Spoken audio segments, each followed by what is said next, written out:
ए, तू जाना यहाँ से। ए चांदबी, बोलना इसको। अरे ओ प्रदीप भाई। हाँ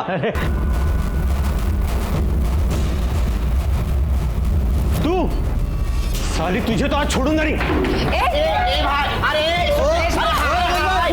दौड़ा के मारेगा क्या? हाय दैया।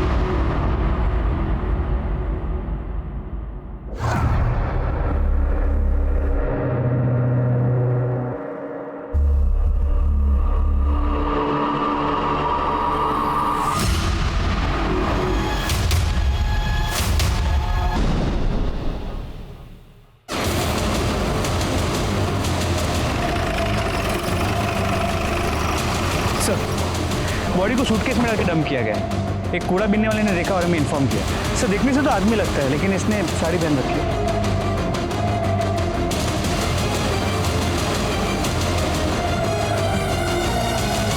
इनमें से कोई से पहचानता है? नहीं सर।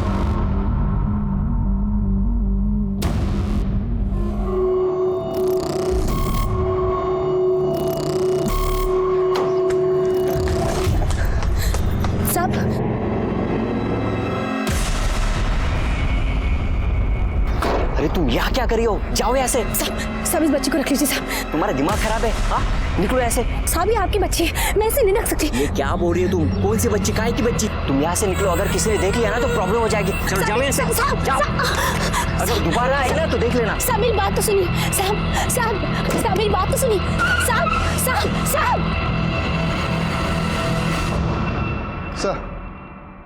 सर जहां हमें बॉडी मिली है उसके आगे एक सीसीटीवी कैमरा है, लेकिन सुबह होने तक वहां से 300 से ज्यादा गाड़ियां क्रॉस कर चुकी थी।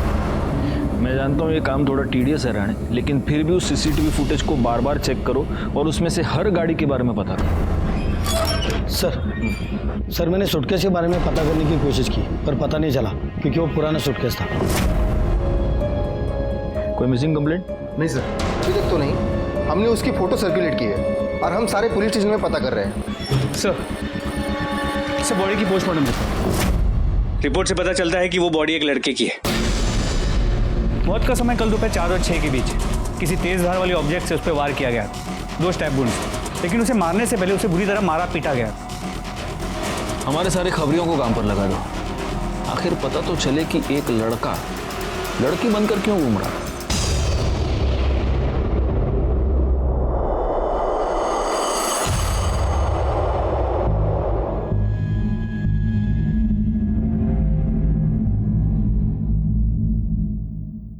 खूब पढ़ाई करो, खूब खुश रहो।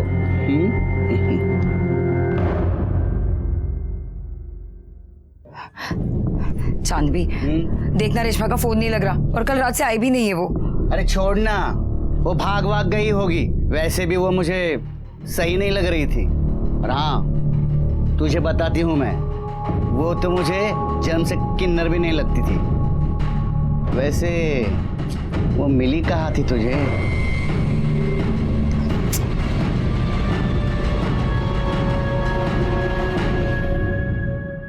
सर ये आपसे मिलना चाहती हूँ।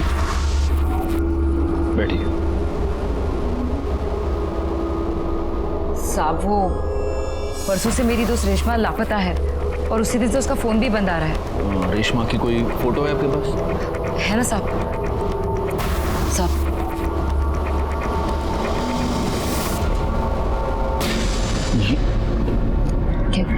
गायकवाड़, तुम्हारे पास जो फोटो दिखाओ इनको। सब क्या हुआ? देखिए ये फोटो।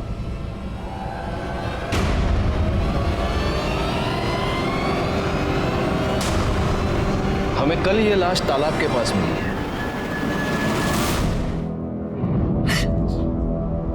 क्या तुम ये जानती थी कि रेशमा एक लड़की नहीं लड़का है? जी साहब, उसका नाम रमेश था। वो मुझे शूट पर मिला था। पैसों को लेकर बहुत परेशान था वो, इसलिए हमारी टोली में आ गया था। इसका घर कहाँ है? नहीं पता साहब, पर इतना पता है कि उसके घर में उसकी आई, बाबा और एक छोटा भाई है। किसी से कोई दुश्मनी, कोई लड़ाई? नहीं पता साहब। इतनी हैरानी की बात है गायकवाड़, मजबूरी में एक अच्छा खासा पढ़ा लिखा लड़का किन्नर बन जाता है। ये रमेश के कॉल रिकॉर्ड्स, इस कॉल रिकॉर्ड के हिसाब से आखिरी कॉल किसी प्रदीप की थी सर। मोबाइल लोकेशन भी प्रदीप के घर के आसपास की बता रहे हैं। गायकवाड़, इस प्रदीप को उठा लो। रेशमा को कैसे जानते हो? सर क्या हुआ, आप ऐसे क्यों पूछ रहे हैं? हुआ यह है प्रदीप की रेशमा का मर्डर हो गया, और उसके कॉल रिकॉर्ड्स के मुताबिक मर्डर से पहले आखिरी बार उसने तुम्हें कॉल किया था, और जब उसका मर्डर हुआ तो उसकी मोबाइल लोकेशन भी तुम्हारे एरिया की थी। अब बताओ। नहीं सर, मैंने कुछ नहीं किया सर, मैंने तो उससे शादी की थी। शादी? हाँ सर। एक मर्द के साथ शादी? क्या? नहीं सर, रेशमा तो एक किन्नर थी, मैंने उससे शादी की थी। पंडित जी ने मुझसे कहा था कि मेरे ग्रह नक्षत्र काटने के लिए एक किन्नर से शादी करनी पड़ेगी, इसलिए मैंने उससे शादी की थी, और शादी के बाद वो चली गई सर। तो शादी के बाद ऐसा क्या हो गया कि उसका मर्डर कर दिया? पैसे को लेकर प्रॉब्लम हो गई? क्या हुआ? नहीं सर, बिल्कुल नहीं सर। उसने मुझे कहा था कि शादी करने के बाद तुम्हें मुझे 2 लाख रुपया देना पड़ेंगे। मैंने उसको 2 लाख रुपये दिए भी थे सर। मेरा अगर झूठ लग रहा है तो आप पंडित जी से पूछ लीजिए सर, वो थे वहां पे। तो पंडित जी, आपने इस प्रदीप की शादी रेशमा से करवाई? जी सर।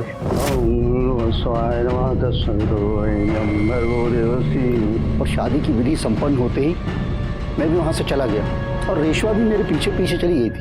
हाँ सर, वो रेशमा मेरे घर से निकल गई थी सर, फिर मुझे पता नहीं वो कहाँ चली गई। उसके मोबाइल लोकेशन के मुताबिक काफी देर तक वो तुम्हारे एरिया में ही थी? पता नहीं सर। सच बोल, कहीं ऐसा तो नहीं कि तेरा उसके साथ किसी बात से झगड़ा हो गया और तूने उसका मर्डर कर दिया? नहीं सर, सर मैं क्यों झगड़ा करूं उसके साथ? सर वो लोग तो ऐसे ही छोटी छोटी बात पे आपस में लड़ते झगड़ते रहते थे सर। एक बार तो मेरे रेस्टोरेंट में ही मेरे कस्टमर के साथ उनका झगड़ा हुआ था सर। विपुल भाई नाम है उनका सर। सच कह रहा हूँ सर, वो विपुल भाई ने भी एक बार मारा था रेशमा को। तेरे रेस्टोरेंट में सीसीटीवी कैमरा है? जी हाँ सर। राणे, चला घेऊन जा और उस दिन का सारा सीसीटीवी फुटेज निकालो।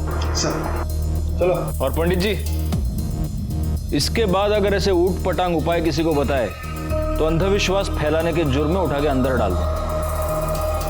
जाइए। आई रे, अब तेरे पास गाड़ी है? हाँ सर है। जा। Thank you sir. गायकवाड़, इस प्रदीप के कॉल रिकॉर्ड्स और मोबाइल लोकेशन निकलवाओ। और एक और बात, इसके पास जो भी गाड़ी है, हमें वो जो गाड़ियों का सीसीटीवी फुटेज मिला है उसके साथ मैच करके देखो। सर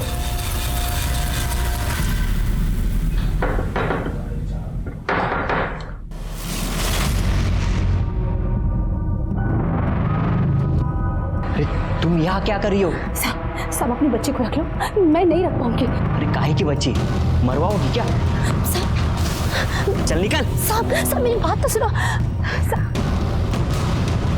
आनंद, आनंद, कौन था? कोई नहीं, तुम जाके चाय बनाओ। हाँ लेकर आती।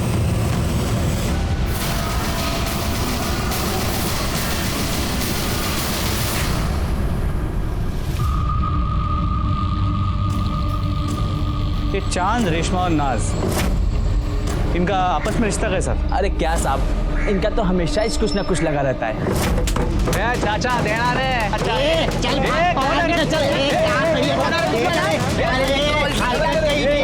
हलकट किसको बोल रहे रे? तू अपना काम करना। मर्द होकर यहाँ तालियां बजाता है। और ये जो चांद भी है ना, ये नकली किन्नरों से बहुत चिढ़ती थी। और रेशमा और नाज ये भी आपस में लड़ते थे? अरे काहे का झगड़ा साहब, इनके तो बीच चुम्मा चाटी लग रही थी, मैं खुद कई बार देखी। चांद भी?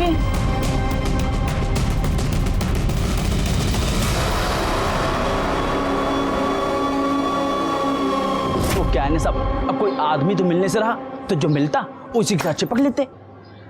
शुक्रिया। तो तुझे नकली किन्नरों से बड़ी प्रॉब्लम है, हाँ? क्यों नहीं होना चाहिए क्या साहब? एक तो भगवान ने हम पर अन्याय किया, वो क्या कम है कि ये मर्द लोग हमारी तरह तालियां बजाकर पैसे कमाते हैं, हमारे पेट पर लात मारते हैं। गुस्सा तो आएगा ना साहब? गुस्सा तो आएगा, सही। अब ये रमेश भी एक नकली किन्नर था, तो जाहिर है तुम्हें रमेश पर भी बहुत गुस्सा आता होगा। नहीं, ये कुछ बोली नहीं मुझे, लेकिन मैं इससे बोली कि उसका कहीं टाका भिड़ा है लड़के के साथ, लेकिन ये मानने कुछ तैयार नहीं थी। हाँ। कौन लड़की? वो सब क्या बोलूं आपको मैं।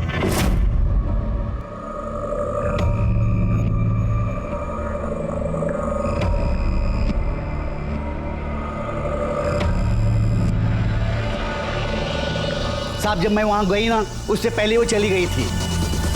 वो अगर मिलती ना तो वहीं के वहीं उसका सच झूठ खुलवा देती। हाँ। तो नाज, तुम्हें यह पता चल गया था कि रमेश का किसी के साथ चक्कर चल रहा था, किसी लड़की के साथ, तो गुस्सा तो तुम्हें भी आया होगा, क्योंकि तुम्हारा और रमेश का अफेयर चल रहा था। नहीं नहीं साहब। झूठ मत बोलो, मेरे पास गवाह है। जी साहब, मेरे को बुरा लगा था। और इसी वजह से जब रमेश और प्रदीप की शादी हुई, तब तुम प्रदीप के घर के बाहर रमेश का इंतजार कर रही थी। रमेश जब बाहर आया तब तुमने उसका मर्डर कर दिया। नहीं नहीं साहब, मैंने उसे नहीं मारा। मैं उसे कैसे मार सकती हूँ? मैं भले ही किन्नर हूँ, लेकिन मैं उससे सच्चा प्यार करती थी।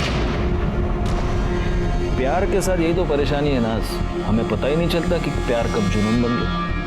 बैकवर्ड, तुम्हारी मोबाइल लोकेशन, इससे यह साफ पता चलता है कि जब रमेश और प्रदीप की शादी हो रही थी तब तुम प्रदीप के घर के बाहर ही थी। अब सच बोलो। नहीं नहीं साहब, मेरे को जब चांदी ने बताया तो बहुत बुरा लगा मेरे को। मेरे पास कोई सबूत नहीं था, इसलिए मैं रमेश को कुछ बोलना नहीं चाहती थी। इसलिए मैंने अपने मोहल्ले के एक बच्चे को उसका पीछा करने को कहा और वो उसकी फोटो खींचकर मुझे भेजे। इसी वजह से मैंने अपना मोबाइल दिया था। कौन बच्चा? गुड्डू। गुड्डू। उस दिन तुम रेशमा का पीछा करते हुए प्रदीप के घर तक गए थे, फिर तुमने वहां क्या देखा? तुमने रेशमा को उस घर से बाहर निकलते हुए देखा? मैंने देखा नहीं, मैंने थोड़ी देर इंतजार किया, फिर मैं खेलने चले गया। खेलने चले गए? चलो जाओ, अब भी जाके खेलो, जाओ, ले जाइए इसे।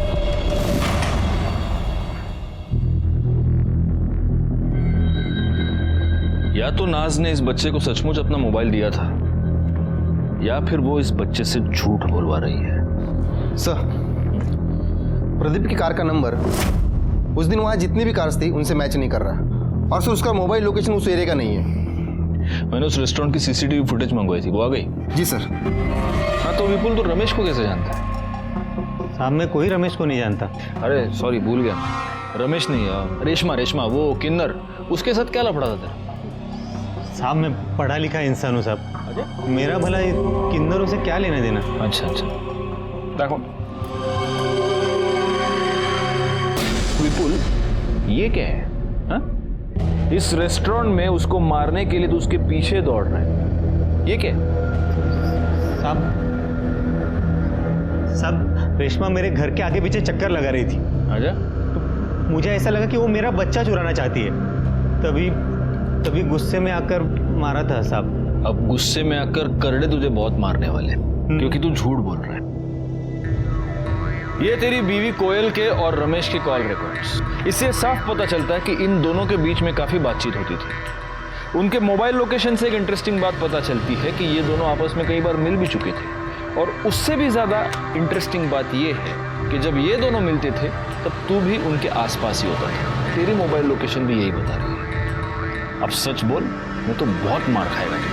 नहीं, सब बता दो साहब। मैंने कोयल को रेशमा के साथ देखा था, तो मुझे शक हो गया।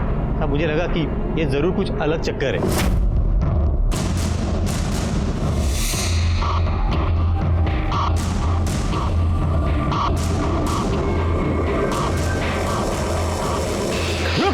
रुक, देख मैं जानता हूँ तेरा मेरे बीवी के साथ कुछ तो चल रहा है। देख मुझे नहीं जानना वो तेरे जैसे के साथ क्या कर रही है। प्यार करता है उससे? बोलना प्यार करता है उससे? बोल। हाँ तो लेके जा, हाँ लेके जा उसको, मेरे को नहीं चाहिए वो। देख 3 लाख रुपए दे और लेके जा, समझा? अब मुझे लगा कि वो पैसा लेकर आएगा, लेकिन बाद में पता चला कि वो मर गया है। मर नहीं गया, तूने उसे मार दिया। तू बहुत दिनों से उसके पीछे पड़ा था। जब वो 2 लाख रुपए लेकर तेरे पास आया, तूने पैसे लिए, तूने उसको मार दिया और तूने उसकी बॉडी तालाब के पास डंप कर दी।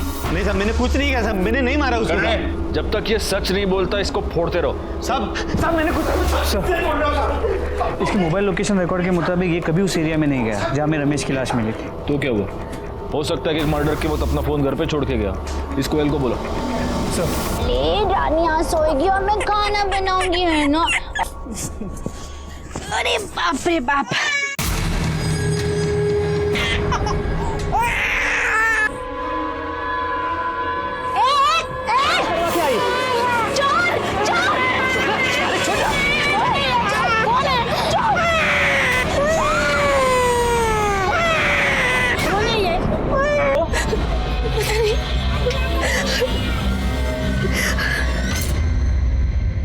तुम रेशमा को कैसे जानती हो?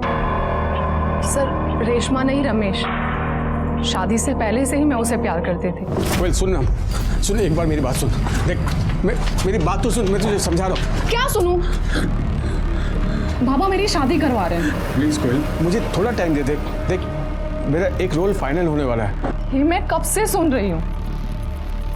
मैं बाबा को अब और नहीं रोक सकती।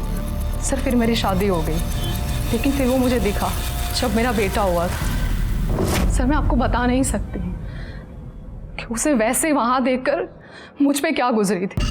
सर वो मेरे पीछे पड़ गया था। वो चाहता था कि मैं सब कुछ छोड़कर उसके साथ चलूं। मैं तुझसे बहुत प्यार करता हूँ, नहीं रह सकता तेरे बिना।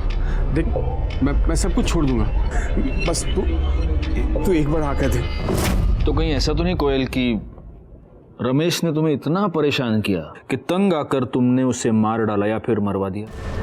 नहीं सर, मैं उसे अब भी प्यार करती हूँ। और अपने पति से? चलो छोड़ो। या फिर एक पॉसिबिलिटी ये भी है कि तुम्हारे पति को, विपुल को, तुम्हारे और रमेश के बारे में पता चल गया और गुस्से में आकर विपुल ने उसको मार दिया। नहीं सर, मैं अपने बच्चे की कसम खाती हूँ। रमेश के घर वालों के बारे में जानती हो?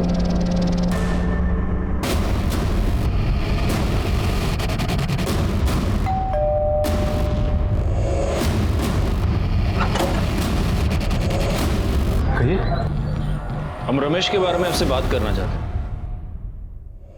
हैं। बाबा ये रमेश भैया के बारे में कुछ बात करना चाहते हैं। हम किसी रमेश को नहीं जानते। देखिए आपके बेटे रमेश का मर्डर हो चुका है।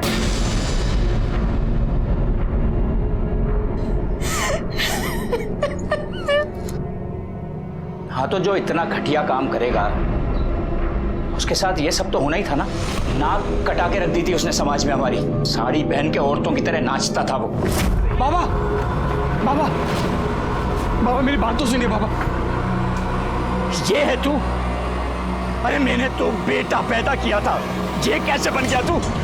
देखिए मेरी बात तो सुनिए। अरे किसके साथ मुंह काला करके आई थी तू? ये मेरा बेटा तो नहीं हो सकता। बाबा मैं आप ही का बेटा हूं, लेकिन आपने मुझे कभी अपना बेटा समझा ही नहीं। उन लोगों में शामिल हो गया था वो। और ये बात ऐसी नहीं है जो बहुत दिनों तक छुप थी। एक ना एक दिन सबको पता चलना ही था। कहीं ऐसा तो नहीं कि इसी बेइज्जती के डर से आप ही ने उसका मर्डर कर दिया? भाई शपथ, कई बार लगा कि अपने हाथों से उसकी जान ले लूं, फिर लगा कि उसे मारकर खुद को सजा क्यों दूं। सिर्फ इसलिए बच गया वो। भैया बहुत अच्छे थे, उन्हें ना बड़ा हीरो बनना था, लेकिन उनके सपनों ने उनकी जान ले ली। एक आदमी को किन्नर बनने पे मजबूर कर दिया। गायकवाड़, इन सब के कॉल डिटेल्स निकालो। क्या करूं मैं? बोल, खुद मर जाऊं या तुझे मार दूं? क्या करूं?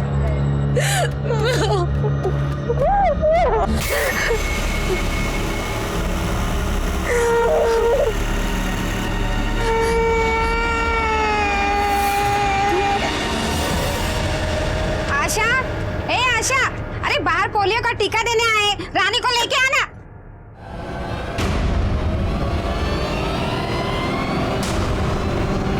आशा, आशा। सर, रमेश के परिवार वालों के कॉल लोकेशन डिटेल्स आ गए। जहाँ रमेश की बॉडी मिली थी, इनमें से कोई भी वहां भी कभी भी नहीं गया है। और उस एरिया में जितनी भी गाड़ियां उस दिन देखी गई थी, उनमें से किसी का भी इनमें से किसी के साथ कोई भी कनेक्शन नजर नहीं आया। नाज और चांद की मोबाइल लोकेशन भी उस एरिया की नहीं है। एक पॉसिबिलिटी ये है कि जिसने भी ये मर्डर किया है उसने मर्डर करते वक्त अपना फोन कहीं और रखा हो, क्योंकि कैसे है, मर्डर तो हुआ है, अब पता ये करना है कि ये मर्डर किया किसने। हाँ बोला क्या? ठीक है सर, मालाड के एक चौल में एक औरत का मर्डर हो गया।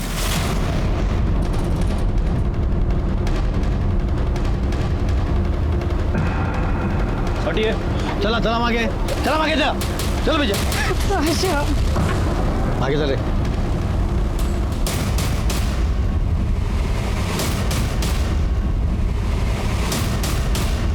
आप सब मैं सुबह को इधर आई तो ये मरी पड़ी थी।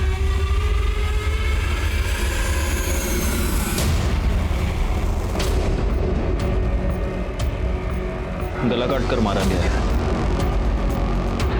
और गले का सारा खून सूख गया है, तो हो सकता है कि ये मर्डर कल रात को हुआ। क्या नाम क्या है इसका?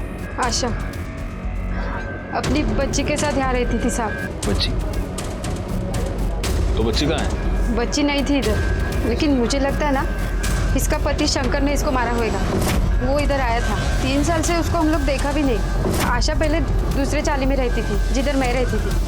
मैं इधर आई तो इधर रहने को आई। इसकी बच्ची की उम्र क्या है? 8-9 महीने। इसका ये पति शंकर, ये कहाँ मिलेगा? होएगा उधर ही पुरानी चाली भी।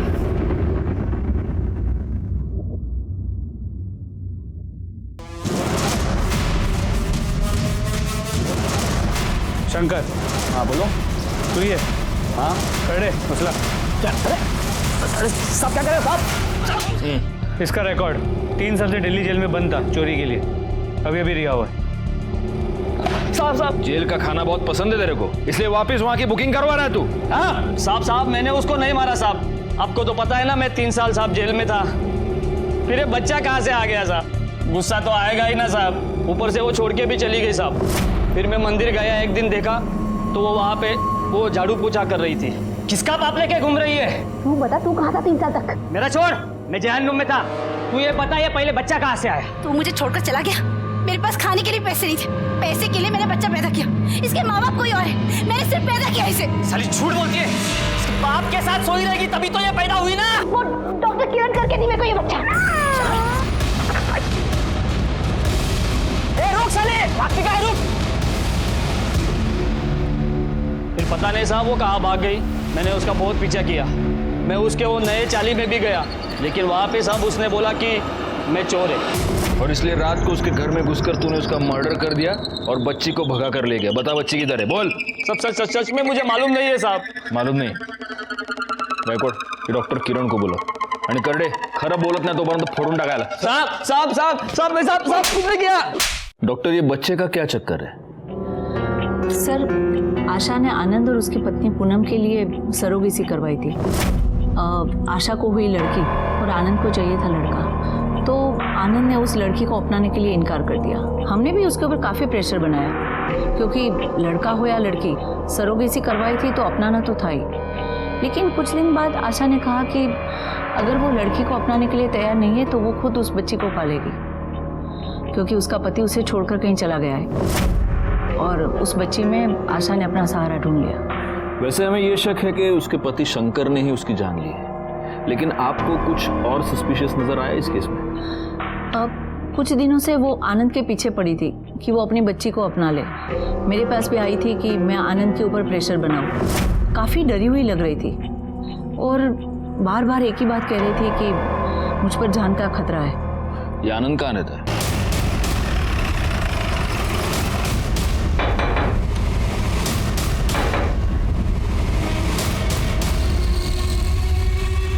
आनंद। Yes sir. आप आशा को जानते हैं? इससे पहले कि आप ना कह दें, मैं आपको एक बात बता दूं, हम डॉक्टर किरण से मिलकर ही यहां पर आए हैं। जी सर, जानता हूं। आशा का मर्डर हो चुका है। डॉक्टर किरण ने हमें यह बताया कि आशा पिछले कई दिनों से आपके पीछे पड़ी थी कि आप अपने बच्चे को अपना लें। कहीं ऐसा तो नहीं कि इससे परेशान होकर आप ही ने आशा को मार दिया? सर ये क्या बात कर रहे सर आप? आनंद, आनंद कौन है? ये बच्चा किसका है? सर ये वही आशा की बच्ची है। क्या? हाँ सर, इन्होंने तो कई बार मना कर दिया था बेटी के लिए, उसके बाद तो हम बच्चा नहीं कर पाए। मैं कई बार गई थी आशा के पास इस बच्ची को देखने के लिए। भले ही सर मैंने इसको जन्म ना दिया हो, लेकिन ये है तो मेरी बेटी सर। लेकिन ये बच्ची आपके पास आई कहाँ से? वो सर कल रात को मैं आशा के घर गई थी।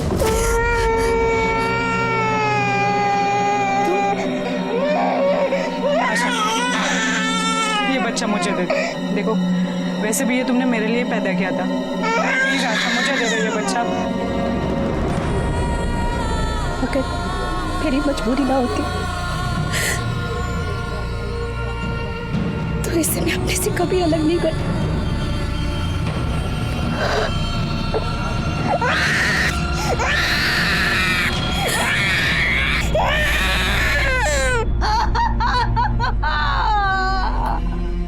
इसका मतलब हो सकता है कि आपके वहां से जाने के बाद वहां पर कोई और आया। हो सकता है सर कोई आया होगा। तुम तो ये बेटी चाहते नहीं थे, फिर अचानक से मन कैसे बदल लिया तुमने? क्या करता सर, ये जिद पे अड़ी थी। कहीं ऐसा तो नहीं कि बीवी की जिद के आगे झुककर तुमने बच्ची को तो अपना लिया, लेकिन फिर गुस्से में आकर तुमने आशा का मर्डर कर दिया? सर नहीं सर, मैंने उसका मर्डर नहीं किया सर। बैकआउट, इसको ले चलो साथ में और इसके सारे डिटेल्स भी निकालो। सर नहीं नहीं सर, नहीं सर, सुनिए सर, कहाँ लेके जा रहे हैं सर? सर आशा की पोस्टमार्टम रिपोर्ट, उसे चाकू से मारा गया और इसके कॉल रिकॉर्ड्स। सर इसके अलावा पूनम के कॉल डिटेल से पता चला है कि आशा की मर्डर वाली रात उसके मोबाइल की लोकेशन आशा के घर के पास की थी, लेकिन उसके पति आनंद की मोबाइल की लोकेशन वहाँ की नहीं थी। हो सकता है इस आनंद ने बड़े प्लानिंग के साथ आशा का मर्डर किया और इसलिए वो मर्डर करते समय अपना मोबाइल अपने घर पे ही छोड़ के गया था।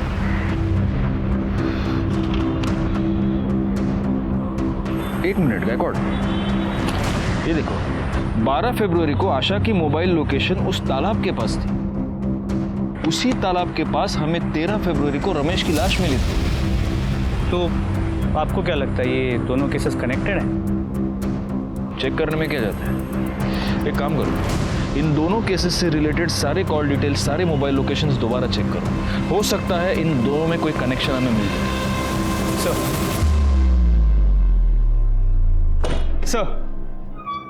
सर कनेक्शन मिल गया। इसमें आशा के घर के बाहर का सीसीटीवी फुटेज। हाँ सर ये सर आशा के मर्डर वाले दिन आशा के चौल के पास एक गाड़ी देखी गई है और ये सेम कार रमेश के मर्डर वाले दिन उस एरिया में भी देखी गई थी। आरटीओ से पता करो ये गाड़ी किसके नाम पर रजिस्टर्ड है। ऑलरेडी पता कर लिया, मनोहर काले। तुम रमेश और आशा को कैसे जानते हो? सर मैं तो इन दोनों को नहीं जानता। अगर तुम इन दोनों को नहीं जानते तो उस दिन 12 फरवरी को तुम्हारी गाड़ी उस एरिया में क्या कर रही थी जहां से हमें रमेश की डेड बॉडी मिली? उस दिन तो उसने मुझसे कार मांगी थी ना, उसकी गाड़ी खराब थी। किसने? सर मैं पहले भी बता चुका हूँ कि रेशमा शादी के बाद वहां से निकल गई थी, फिर वो कहाँ गई मुझे नहीं पता सर। तुझे नहीं पता? चल अभी हम तेरे को 2 पिक्चर दिखाएंगे। देखो देखो, ये वहां का सीसीटीवी फुटेज है जहां पर हमें रमेश की लाश मिली थी। ये रास्ता सीधा उस तालाब के पास जाता है और ये उस रास्ते पर है गाड़ी। ये तेरी गाड़ी नहीं है, ये मनोहर काळे की गाड़ी है जो तूने उससे मांगी थी। अब दूसरी पिक्चर दिखाओ।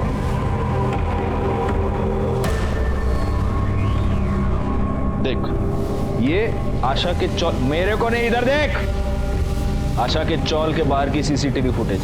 यहां पर भी तेरी गाड़ी मौजूद है। तेरी मतलब मनोहर काळे की गाड़ी जो तूने उससे मांगी थी।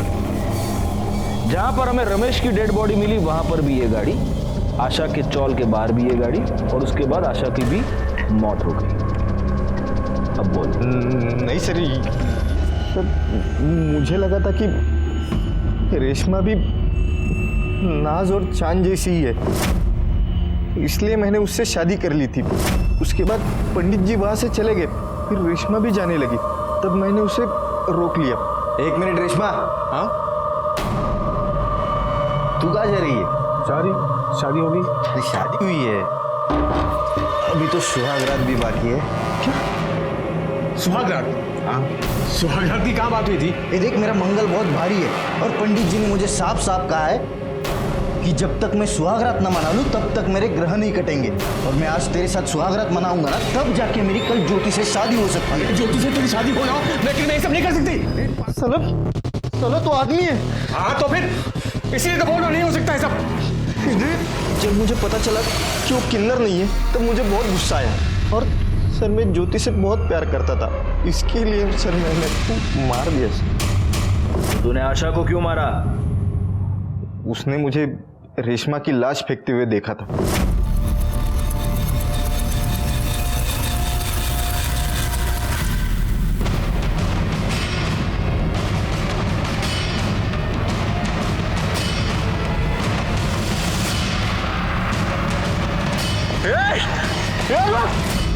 एक दिन वो मुझे मंदिर में दिखाई दी, फिर मैंने उसका पीछा किया और